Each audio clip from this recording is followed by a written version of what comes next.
Harold Kane, England's record breaker. Goals. Captain Fantastic. Oh, Mr. Reliable.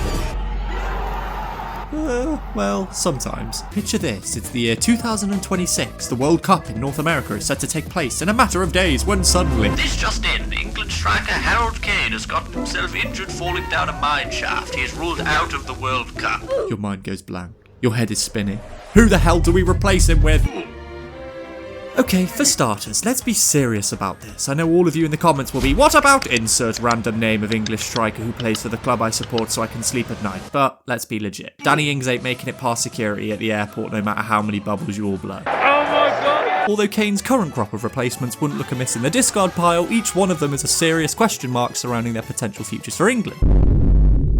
Callum Wilson. He's coming off the back of an impressive season in the Prem and is the most recent goal-scoring striker for England besides Big Harold, although the penalty was hella dodgy. But he's older than Kane and hasn't been tested at the highest levels of the game. Everyone's gonna say you're gonna say this. Calvert-Lewin. 2 years ago, this big lad was destined for the throne, but he struggled with his own dance of dragons and now has more injuries than a downhill marathon runner that wears flip-flops.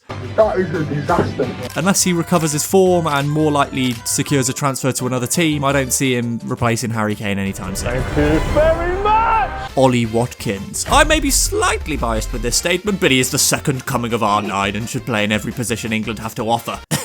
Ooh, I don't know what came over me then. What do you mean by that? Watkins offers something drastically different to Harold, but Southgate does seem to be allergic to picking multiple Villa players, and his inconsistency in front of goal does hinder his chances a little. Ivan Toney. I won't bet on it, mate. Oh yeah!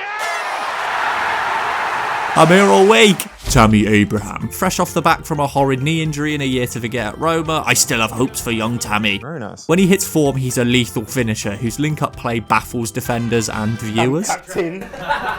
But again, it's all down to whether he can maintain a consistent string of goals after he gets back to full fitness. And now, the big one, Marcus Rashford. I know most of you are screaming at me because he plays better off the left. What are you doing to me? This one, in my opinion, is the most likely. After a torrid Euros, the season has shown what Rashford is capable of, keeping up with some of the best finishers in the world and single-handedly causing many fans to have sleepless nights.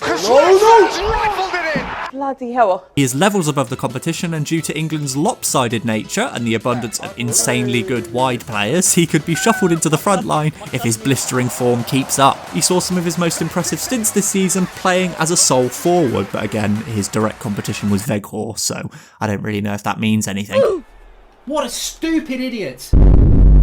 Okay, these may annoy you a little bit, so I need you all to promise me you won't laugh at me. Stephen tries. Okay, that was a joke to keep you on your toes, although those thighs do mean business. Eddie Nketiah. Now, try to compose yourself over the sound of your own laughter, but current Nketiah form places him nowhere near the squad. But if he leaves Arsenal and finds a consistent run of games, I don't see a world where Nketiah doesn't bag goals for England in an international tournament. That's the reason why he's the top goal scorer for England under 21. In limited game time this season, he's shown glimpses of quality, and that's with him only starting 9 games in the league. Send him to Palace, Burnley, Villa and them, man, and he gets goals. Ellis Sims. This is my most rogue shot in the dark shout, and this relies solely on his performance against Chelsea and some of his games for Sunderland.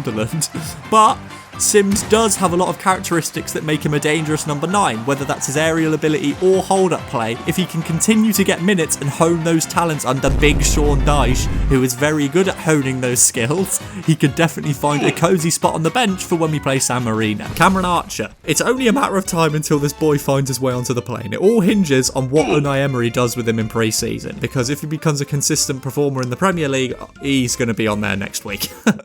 Archer's a natural finisher, putting up serious numbers for Middlesbrough and Preston in the Championship. He's like an English Tevez. He's definitely the future of England. The big takeaway we should all take away from this video is, Harry Kane, never get injured, never retire, please. We don't have anyone else.